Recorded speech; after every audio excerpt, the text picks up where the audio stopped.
They don't call it the Fun Belt for nothing, folks. It's Locked On Sun Belt.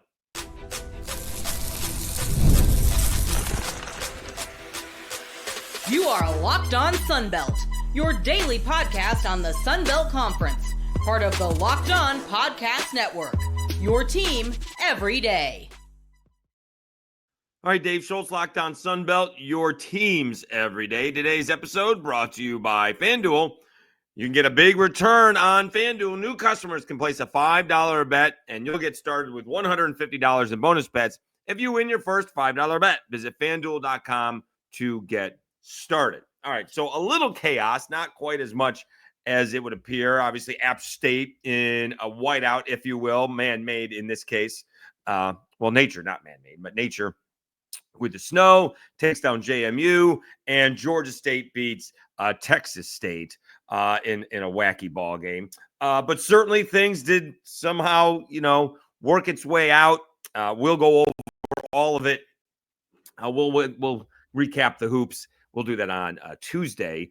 And it feels like we're going to computer rankings for a tiebreaker. All right, so let's just set up the overall weekend. Both the Cajuns and Marshall both won. JMU loses, so they're basically eliminated. And in the West, it's basically coming down to, well, not basically coming down. Cajuns win, they obviously win the West. Marshall wins, they're winning the East. All right. Now, if the Cajuns lose and South Alabama wins, they'll win the West. But Arkansas State is sitting right there as well, although I guess they can't because the Cajuns beat them in head-to-head. So it's basically the Cajuns in South Alabama. The thing is, though, Arkansas State it's crazy. The tiebreakers make me nuts because Arkansas State beat South Alabama. So, so what happens if South Alabama loses? I guess the Cajuns clinch it is the idea there. So that was my first thought. They have basically eliminated Arkansas State. I think that'd be the case. All right. Also, when I ask for help, I mean it. All right. So Craig Stevenson pointed out, here's where I've been getting the tiebreakers wrong. Craig Stevenson, AL.com, beat writer for South Alabama. South Alabama's other loss is not in the division. The other loss is to Georgia Southern. So in this case, the Cajuns have lost to South Alabama in the West, and the only other potential loss now is ULM. So that would both be a divisional losses, whereas South Alabama's lost to Arkansas State and Georgia Southern. So it is one of those things. All right, so let's start off with the Cajuns. Cajuns with kind of a crazy ball game victory against Troy, 51-30. And to be honest with you, this game took a couple of turns, right? Troy starts out, gets a first down, and that's it. They punt after about 7 plays, and the Cajuns go right down and score, and then Troy punts 3 and out.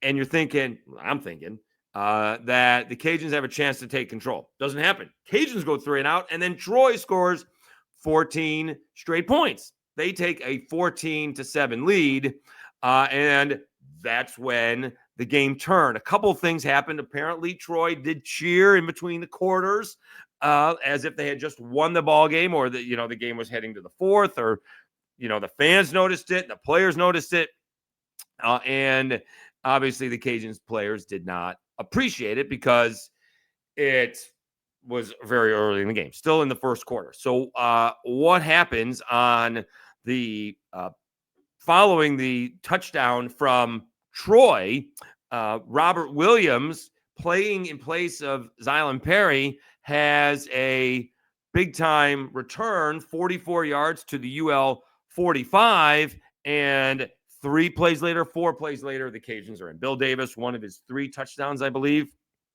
Big play on that was Chandler Fields with a 38-yard pass to Tavion Smith, who had a big ball game for the Cajuns, and the Cajuns push it in, making it 14-14, and then the turnovers come in. So a couple weeks ago when Matthew Caldwell was leading Troy to a big win, 2 touchdowns in the air, 2 touchdowns on the ground, no turnovers. And this is where he had 2 inexplicable turnovers. And Keon Martin, who got hurt in that ball game, I think against Texas State, is scary. We thought it was a scary injury to begin with, but ended up back on the plane ride home. So we knew he was okay, but stayed out a game due to concussion.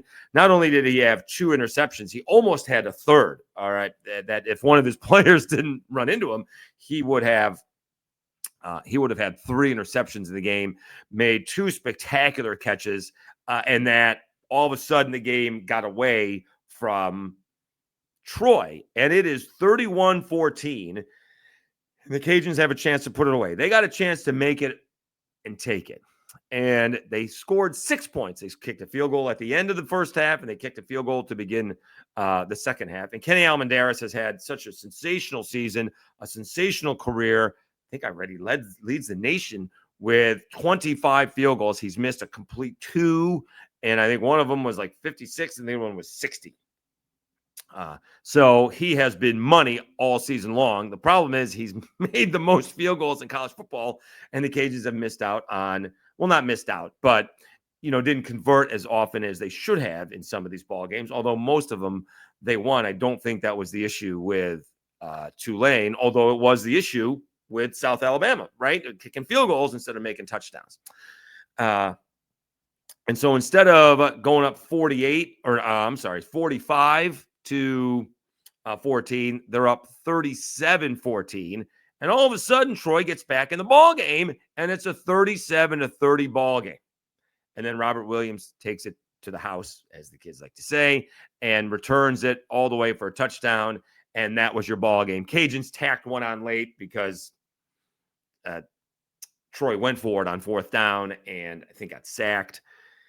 There was a sack close to the goal line, and they went for it on 4th down, and the Cajuns ended up punching it in. So what was a 1-score game, like midway through the 4th quarter, ends up being a 3-score game at the end. So the Cajuns look really good. I'm not sure what happened to them defensively, because defensively they were really good, at least in that second quarter, and it did not look good for a minute there.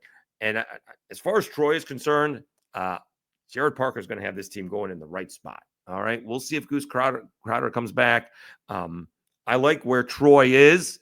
And remember, all I wanted to see them do was compete. And not only did they compete, they won last week in Statesboro, and they gave the Cajuns all they could handle. All right. I know what the score looks lopsided, but in the second and third quarters, it looked like a blowout, and it ended up being a blowout. But again, 1-score game midway through the 4th quarter.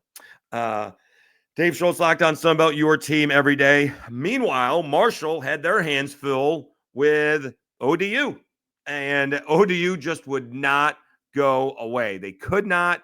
They were down by 10, 17-7. They end up taking a couple of leads, 21-20 and 28-27.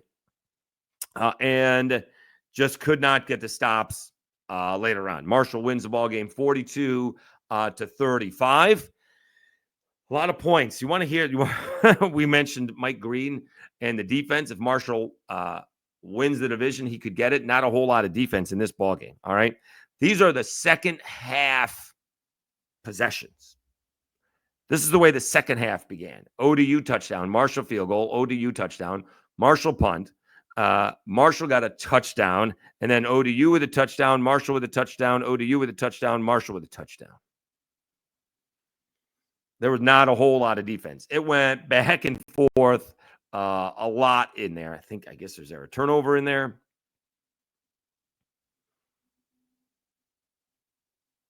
Something along those lines. So it went, it was crazy on how that went. Let me see some of those numbers. Probably should go over some of the Cajuns numbers as well. Let's see. Braylon Braxton, again. I mean, these numbers are not spectacular. 13 out of 24, right? That's kind of better than average, but not great. 210 yards, 3 touchdowns is nice. He also did run for 140 yards on 18 carries. Now, that's impressive. All right. Jordan Houston and Ethan Payne each had rushing touchdowns. Christian, Fitzpatrick had a touchdown. Carl Chester caught a pass for a touchdown, and so did Chuck Montgomery. Again, not a whole lot of yardage there for Marshall. They did run it for 261 yards. That's pretty good, right? Obviously, they must have had they had almost 500 yards of offense, 471. ODU had 513 yards, right?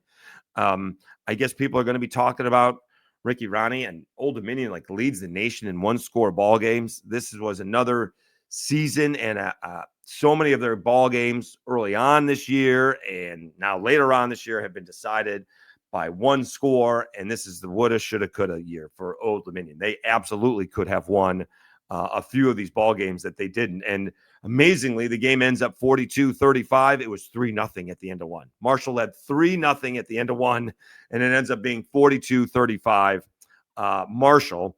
And now Marshall is heading to James Madison. That's on ESPNU. So obviously James Madison is going to try and ruin whatever they can with Marshall because JMU lost. And there would have been a lot more on the line if JMU had won the football game. We will get to that game as well. Cajuns, I want to go down the stats here quickly. Chandler Fields, 18 out of 24, 323 yards, 2 touchdowns. Again, they're having trouble running the football. All right. Needless to say, 31 attempts, only 96 yards. Bill Davis did have the 3 rushing scores, 64 yards on 19 carries. Braylon Washington, only 4 carries on 6 yards. He got banged up, and Zylan Perry did not play at all. They did have some big-time receiving performances. Lance Legendre, 6 catches, 109 yards, and a touchdown. Tavion Smith caught a ridiculous touchdown pass. He had 58 yards. Terrence Carter, my guy, the tight end, he had 5 catches, 63 yards. Caden Jensen had a couple of catches for 23 yards, the other tight end.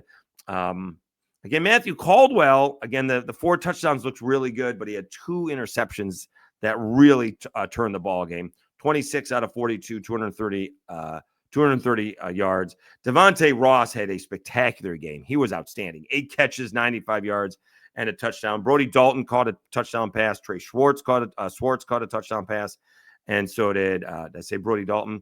Damian Taylor, they probably should run him more. He had 16 carries, 67 yards, 4.2 yards a carry. I thought maybe they should have run him a little bit more, but they started falling behind. All right, this episode's already going to go long. That segment went long. We will get into the tiebreaker eventually. We're probably going to go to rankings.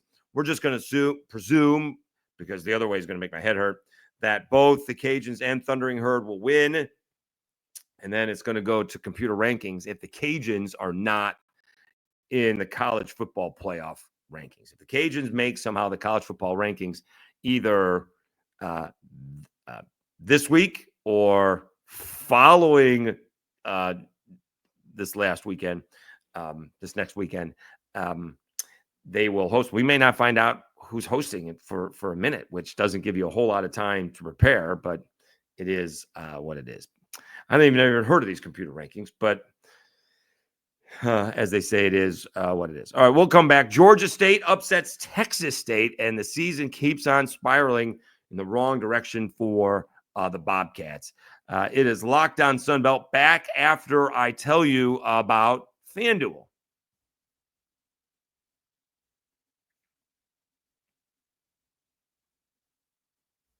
Get ready to tackle the NFL action with FanDuel, America's #1 sportsbook.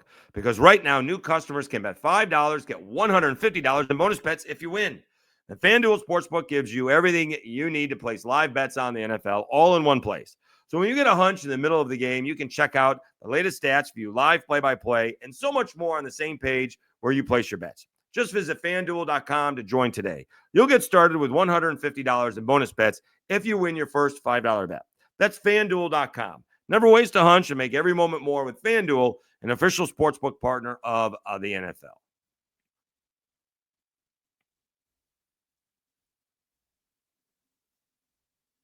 All right, Dave Schultz, Locked On Sunbelt, your team every day. How about those Georgia State Panthers going into San Marcos and taking down Texas State in a crazy ball game, 52-44. 28 points scored in the first quarter. It was 14 all at the end of one. And then there were some turnovers involved, but Texas State was giving up just barely over 20 points a game overall. They gave up 24 in the second quarter. That's insane.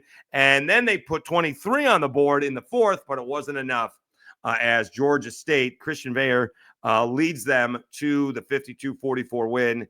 I certainly did not say that Texas State was going to lose this. There's no way I picked that. I don't even remember if I picked them to cover or not. But I was right in both South Alabama and Texas State having a little bit of a letdown. South Alabama had a huge win against the Cajuns, and Texas State qualified for a bowl game. And it's just human nature. That's the way it is. They have a letdown. It's not a cliche because it ain't true. All right. So they had a little bit of a letdown. South Alabama struggled a little bit against Southern Miss, pulled away. Eventually, they snapped out of it. Texas State did not. All right. And then there's a little cockiness and ego going in. Like, there's not a whole lot of media covering Texas State. They just don't, right? Kef Giardello does such a great job with Win Now or Get Bent podcast, and they're not providing seniors on senior day, right? Like, Jordan McLeod is the defending Sun Belt Player of the Year, and it's really easy to go talk to the media after you win and after you're going bowling and you're jumping in rivers. It's not easy to talk to the media when you lose.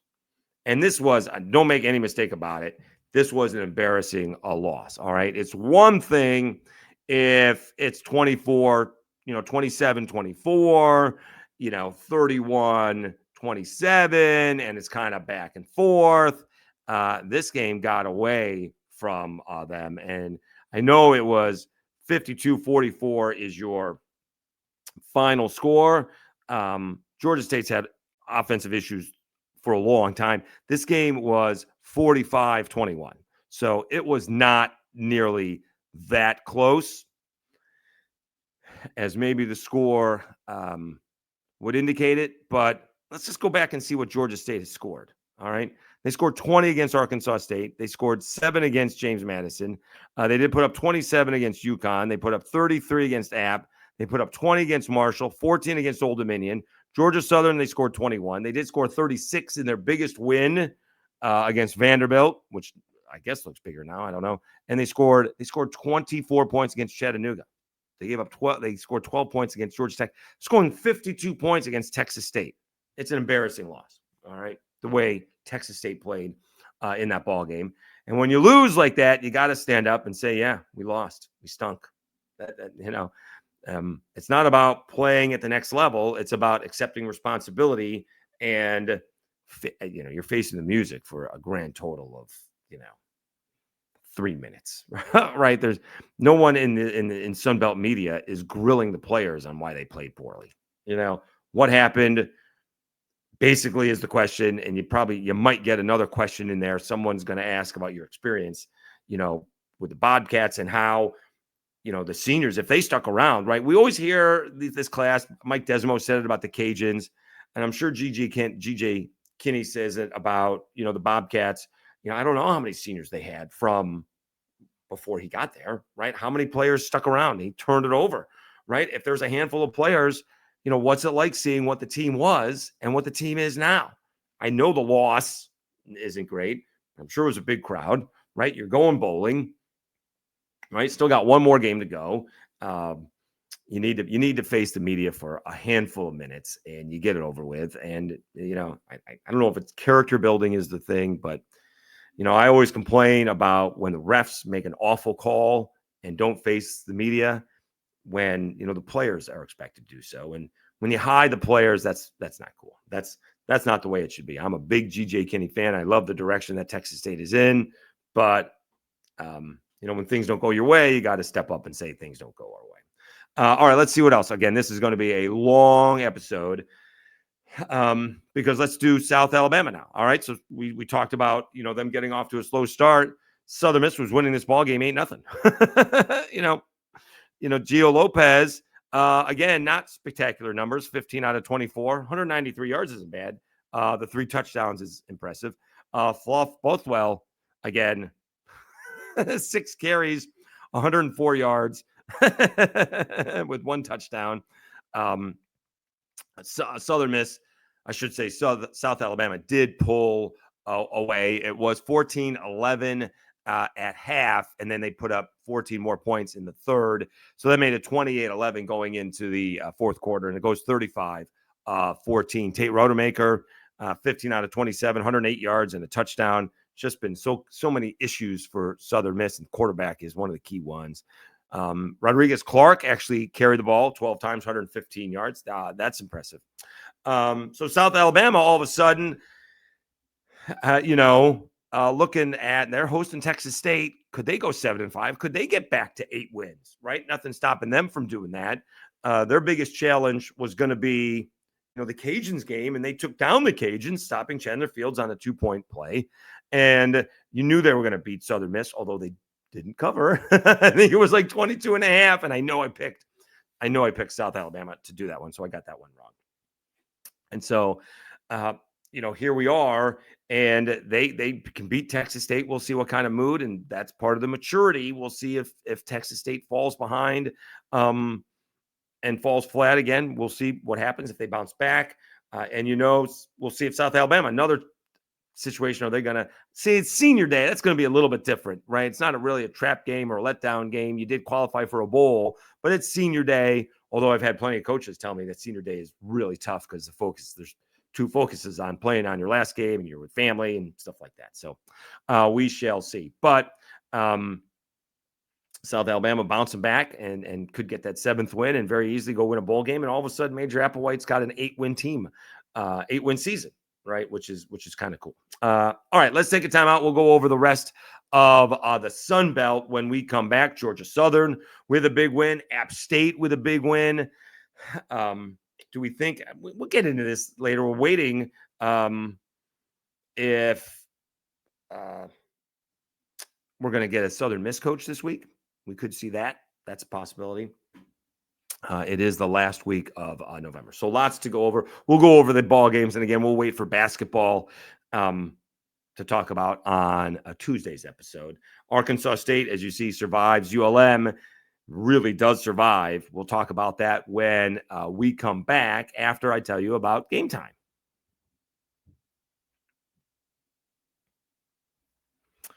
Game Time has a new feature called Game Time Picks that makes getting tickets to see your favorite teams play live even easier. Game Time Picks filters out the fluff to show you only incredible deals on great seats, so you don't have to waste time searching through thousands of tickets. And I'm going to use a Game Time. Duke is coming to Louisville, and I'm going to go see Duke play Louisville, and Game Time is going to help me do that. That's what I'm going to use to get tickets for the Blue Devils and the Cards. That game coming up in a couple of weeks. The curation gives you the priority, makes it easier to save more on sports, concerts, comedy, theater, etc. All in pricing. You can toggle those feature, and it shows you the total up front with no surprise fees at checkouts. You get to see those seat views, get a panoramic view from your seat in the app before you buy, and you get that lowest price guarantee, or Game Time will credit you 110% of the difference. Game Time ticket coverage, your purchase is covered with the most flexible customer service policy in the ticketing industry. Take the guesswork out of buying tickets with Game Time Picks. Download the Game Time app, create an account, and use code LOCKEDONCollege for $20 off your first purchase. Terms apply. Again, create an account and redeem code LOCKEDONCOLLEGE for $20 off. Download Game Time today. What time is it? It's game time.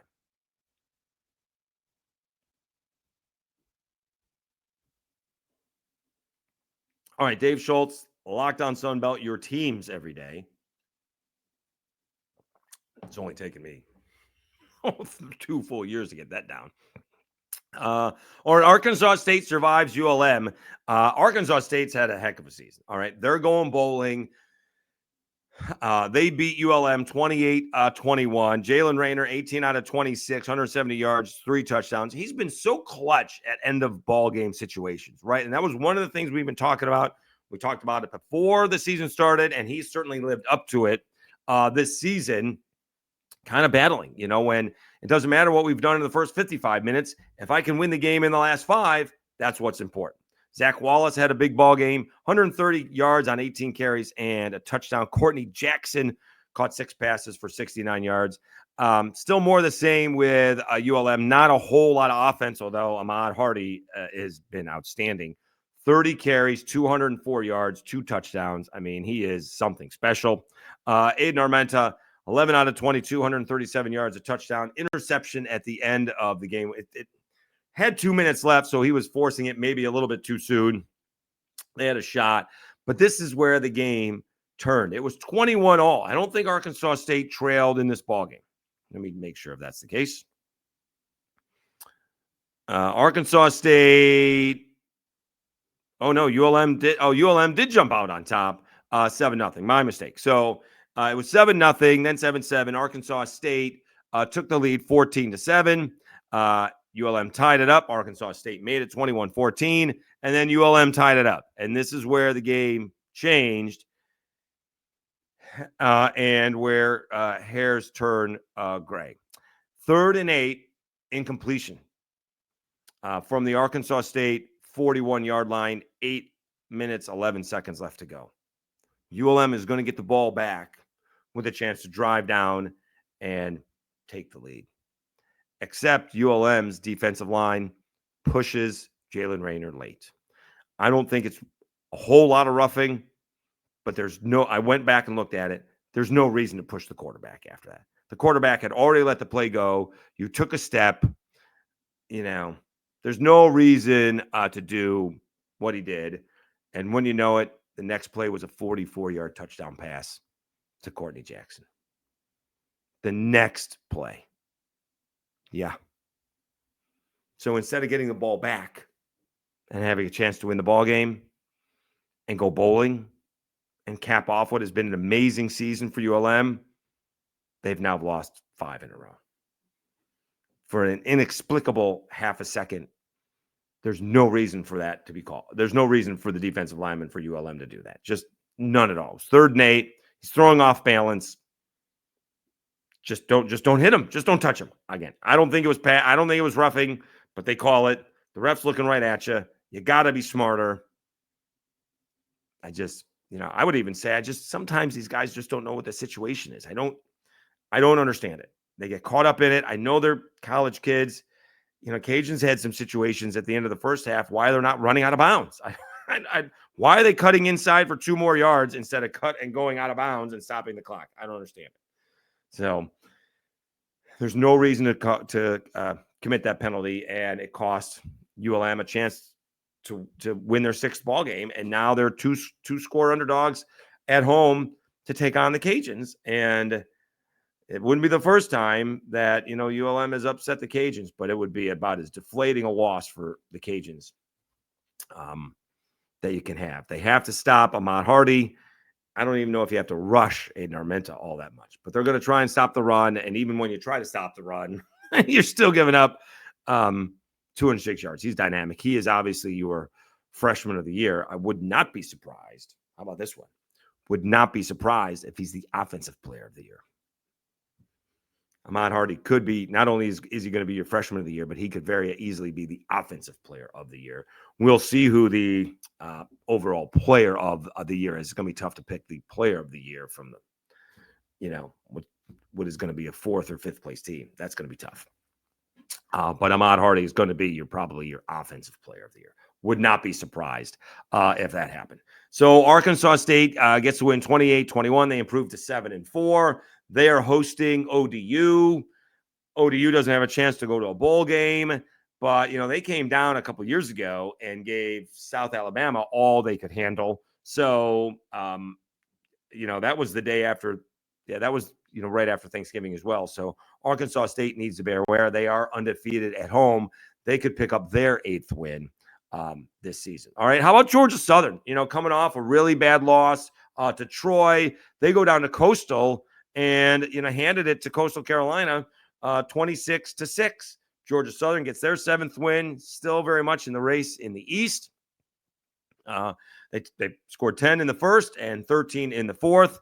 Ethan Vasco started for Coastal Carolina, threw a couple of interceptions, only 10 out of 25. Noah Kim came in and wasn't much better, 1 out of 7. He threw an interception. J.C. French, very solid ball game. 25 out of 38 almost 300 yards, 294 with 1 touchdown.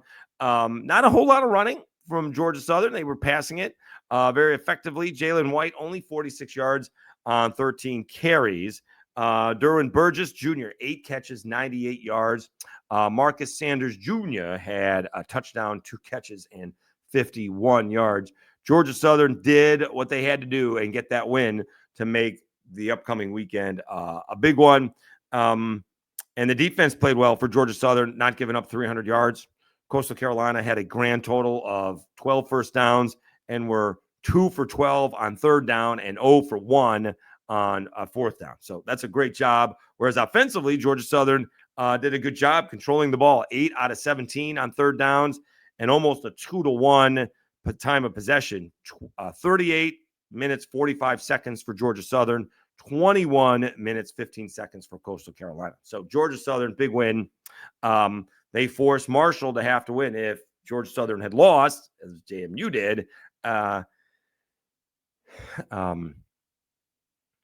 Marshall would have clinched. But now they put it on there, and Georgia Southern's going to have a shot. If JMU, hosting Marshall, beats Marshall, Georgia Southern with a victory over App State can win the Sun Belt East. All right.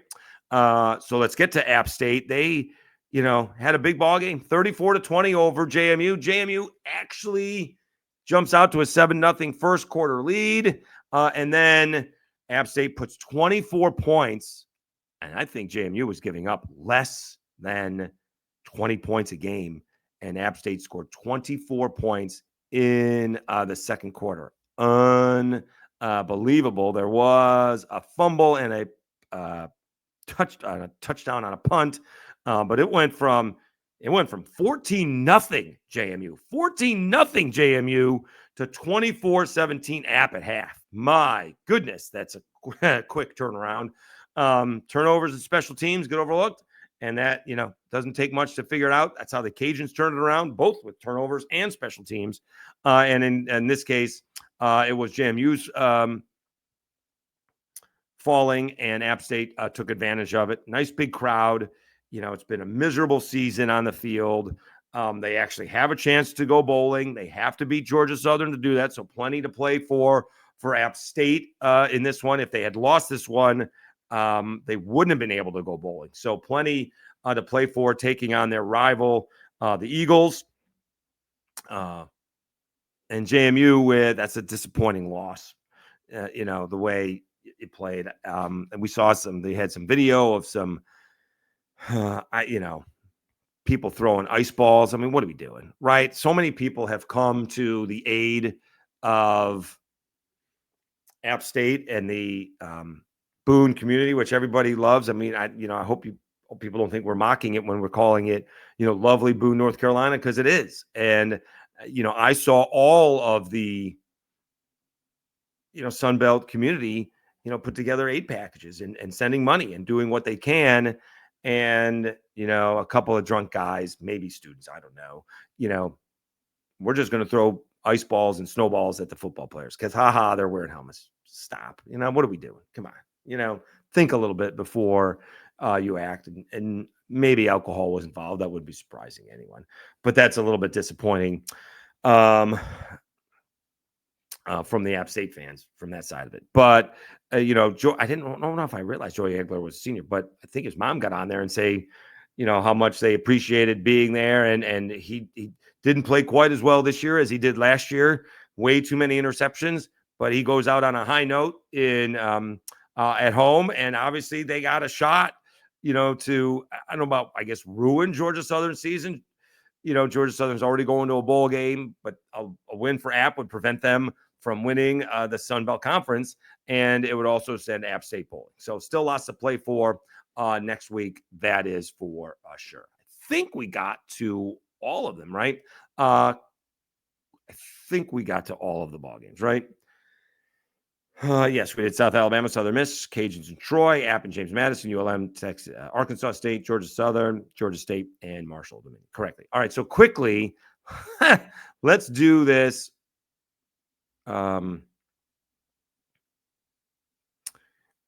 Let's do the tiebreaker.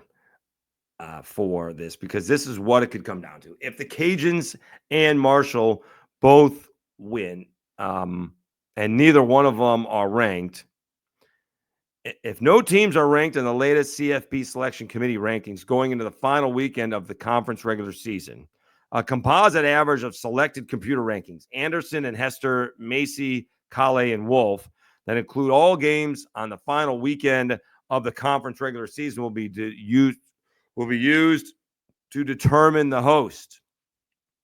Now, I want to give credit where credit is due. All right. I don't know this person, but I believe he's a UL grad. And I believe it's Brandon Verrett. All right. He found the rankings. I don't know where they are, but he did it. And that the Cajuns are about 11 points higher than Marshall as after yesterday, after Saturday's action. So I'll read his tweet. If Marshall and Louisiana both win next weekend, you can skip straight to number 4 and take advantage of the 4 ratings. Going into this weekend, the Cajuns was about 11 points better than Marshall, waiting on updated numbers. So that's actually, so that's that's heading into the weekend. So the Cajuns beat Troy and Marshall beat ODU. I'm not sure if there's going to be much difference in that. Let's see if he's updated it. This is a Sunday evening. He has not. So this was heading into the weekend. My mistake. The Cajuns are like 43.26 and Marshall is let me go back and look. 43.25 and Marshall is 54. All right. And you want the lower number in this case. All right. You want the lower number. So, again, it would look like the Cajuns will host. If they win, they got to win. It's going to be I think it's an early game, right? Isn't it like noon or something, or 11? It's 11 and it's on ESPNU. So here's the thing. It's on national TV. All right. You get a chance to set the tone for the day and maybe get a little love from that college football playoff ranking after the game, right? If you eke by, you're not going to do that. Also, maybe you get ranked because all of a sudden you're 10-2, right? I mean, the Cajuns are going to, if they win the ball game, they're going to be 10-2. Now, obviously, ULM has plenty to play for because they want to go bowling. They were 5-1. They had won 5 out of the first 6 ball games. They haven't won since. Their only loss at that time was Texas. They haven't won a ball game since.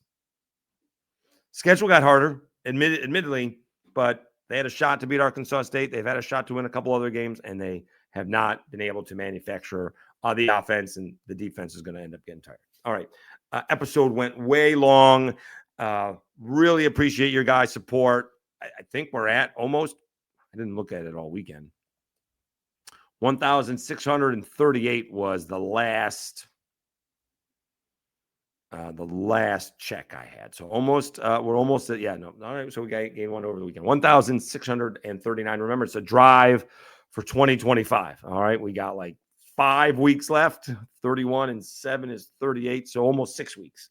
My understanding is that there would be no math. So I got 6 weeks left to see if we can get, can